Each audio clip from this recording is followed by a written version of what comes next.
the Jess Show's Get Naked, Fatherless Women series. We're going to be talking about a topic that I am very passionate about, and that is fatherless women and how it affects them.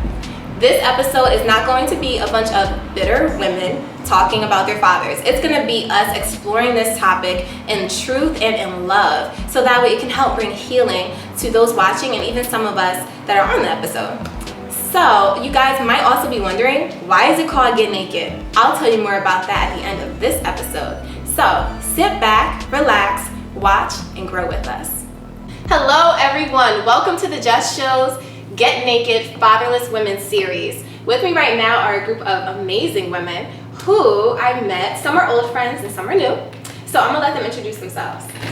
I am Alicia, and I grew up, I had a biological father, but he was not in my life. Okay. Hi, I'm Brittany. I grew up with my father, but he didn't live in the home with me. Okay. Hi, my name is Catrice, and I grew up with my dad. He was there sparingly. Okay. All right, cool. And for me, you all know me, but I don't think I've ever really talked about this. You know, this is a very personal topic for me, but I'm very passionate about fatherless women and how it affects us. You know, our fathers not being there or not having a close relationship with them. For me, my dad was in and out of my life. So let's jump into it and talk about what is it like growing up without a father, because some of the people watching, they might not know, like, what does that look like? So, like, one of the things I was thinking about as we were working on this episode, I started to think about, like, how I never had to worry about, like, the first date jitters, like, you know, being scared of my dad, like, threatening my prom date or my first date. Like, that was, like, a good sign to not having my father around. Like, did you guys ever feel like that? Yeah, I know I did when I was a teenager. I think if there was an extra set of eyes on me, Mm-hmm. I wouldn't have been able to sneak out and, you know, take the car and things like that. Yeah. Yeah. No, even though my biological father was not in my life, I actually had someone who was present. So I still had the overprotectiveness. So that was actually great to have. And for me, my dad, in those situations, I still had to let him know who I was or wasn't with, because he just didn't live in the house with me, but we did have a relationship, so I did have to share those things. So that was a good side. The other thing for me, I dreaded Father's Day. Like, Father's Day was the worst growing up. Like, I hated knowing it was coming because I always felt like, geez, I don't have my father there. So those are some things that I think about when I think about what it looks like. What about y'all? I know for me, Christmas, me and my brother, we never wanted for anything. And so my father's parents, they just gave and gave. I mean, we had bikes every Christmas. We had leather jackets. Yeah. You know, Sherlins. You know, all the toys. Yeah. Just everything. You know, and I think they did that because my dad wasn't there. Yeah. They were trying to Like overcompensate. help and overcompensate. And you know, so it kind of masked me a little bit. To not even think about it. Yeah. Because you had all these toys in front of you. Like, you didn't have to worry. Exactly. Yeah, that happens. That's so And I would funny. like see him like every once in a while kind of pop up Yeah. on a Christmas and then leave. Yeah. You know, because he was dealing with His own. own addictions and things like that. But he always showed that he loved me. So I kind of had this onslaught of love, Yeah. but it was suppressing something else. So. Brittany, Alicia, what about you guys? I know for me, I can think about, I just hated to split the holiday. So like Christmas, Thanksgiving, I always had to spend one half with my mom and one half with my dad. Yeah. So for me, that was difficult. You know, my parents not being together, not living in the same house. I could just remember, like, I felt like I was being cut in half. Right. Because they have to, like, share you when they don't live together. So, guys, let me ask you this, and you know what you just said kind of touches on it. Like, was it difficult for you guys to actually acknowledge that you were bothered by not having your father in your life, or by not having a close relationship? Like, was it hard for you to actually admit that to yourself and to really recognize that? Go ahead, you started saying something. No, I was just agreeing with you, and I think that at a young age, it's not something that, you know, you really dig deep down inside of yourself to really figure out, you know, why you are the way you are, why you deal with certain struggles. And then sometimes even your parents don't want to talk about it, or something that they don't acknowledge, so it's not something you acknowledge either. That's true. And for me, I think when I was younger, I had such an angry period. I was like, I hate him, he's not here. And I was just like so bothered, I was just angry. And then I began to realize, okay, there's other things going on here. Like, I really am bothered.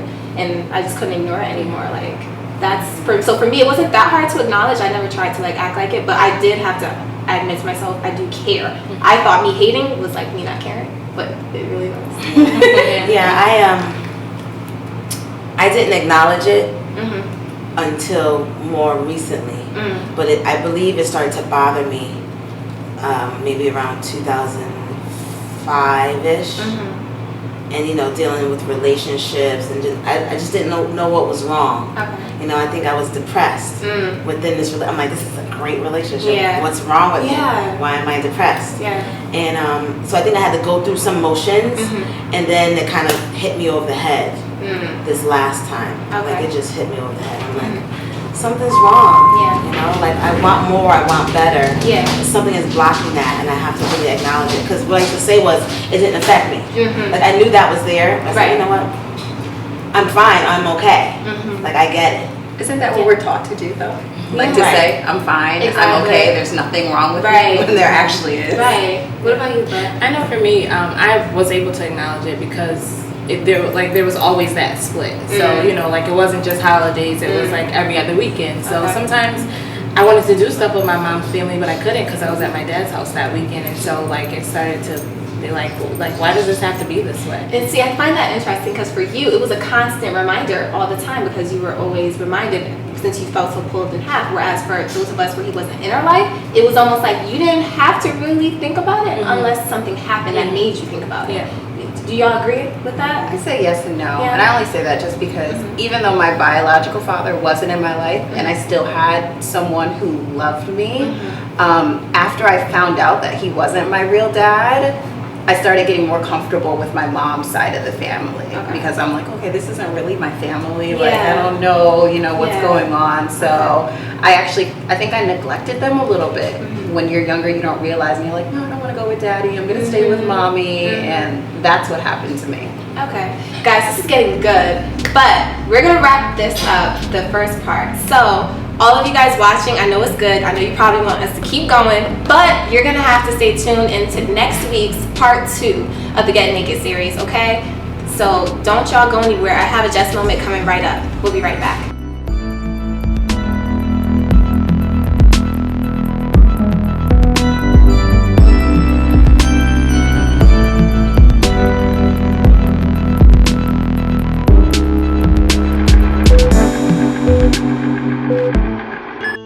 Guys, I hope that you're enjoying this as much as I am. That you just got finished watching part 1 of the Get Naked Fatherless Women series.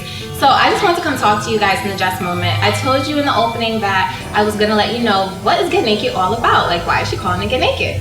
So, the Lord gave me a vision to do this whole series, and the whole Get Naked premise is a metaphoric and spiritual meaning. The metaphoric side of it is to remember that we have to be vulnerable when we deal with this issue. We have to get naked about it. Stop trying to cover up, with the issues that we have.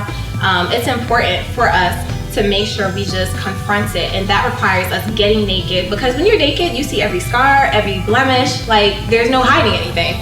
So that is the metaphoric side of it. And then the spiritual side of it, the word says that God desires truth in the inward parts of us. So that means that he knows everything about us already, right? Before we even come to him.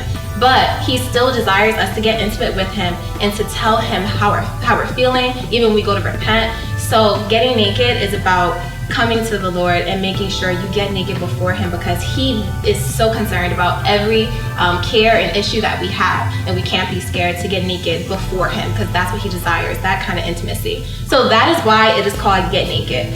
Now, this series, like I told you, it's all about trying to bring more awareness to the issue of women being affected by not having their father in their life or not having a close relationship with them, and then also to bring forth some truth and some healing. We're going to be covering a lot throughout this series, so you definitely want to make sure that you keep watching. Every week I'll be releasing a new video. It's only a 3-part series, So today we really just touched the surface. You know, we took off our jacket. We only, you know, did a little bit of stuff, took off the accessories and stuff. So next week we're gonna really get into it and get more naked.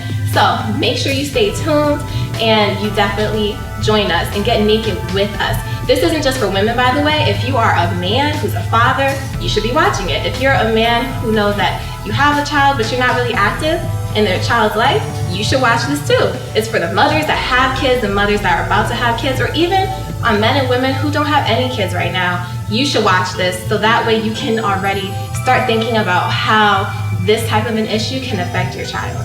So again, this is for everybody, so make sure you share it with everyone that you know, especially those that you know are women affected by not having their father in their life, all right? So guys, I would love to hear from you. If you're a woman out there and you know that you've been affected by your father not being in your life, please, you know, post, comment below the video. Let me know if it was difficult for you to acknowledge that this was even an issue for you and that you were bothered. I would love to hear from you. On social media, you can find me at Jess Talk on everything, Instagram, Twitter, Facebook, everything, Snapchat, Periscope. I'm at Jess Talk. If you want to do a video, write a post, I would love to hear from you, okay? Thanks so much for watching. I'll see you next week.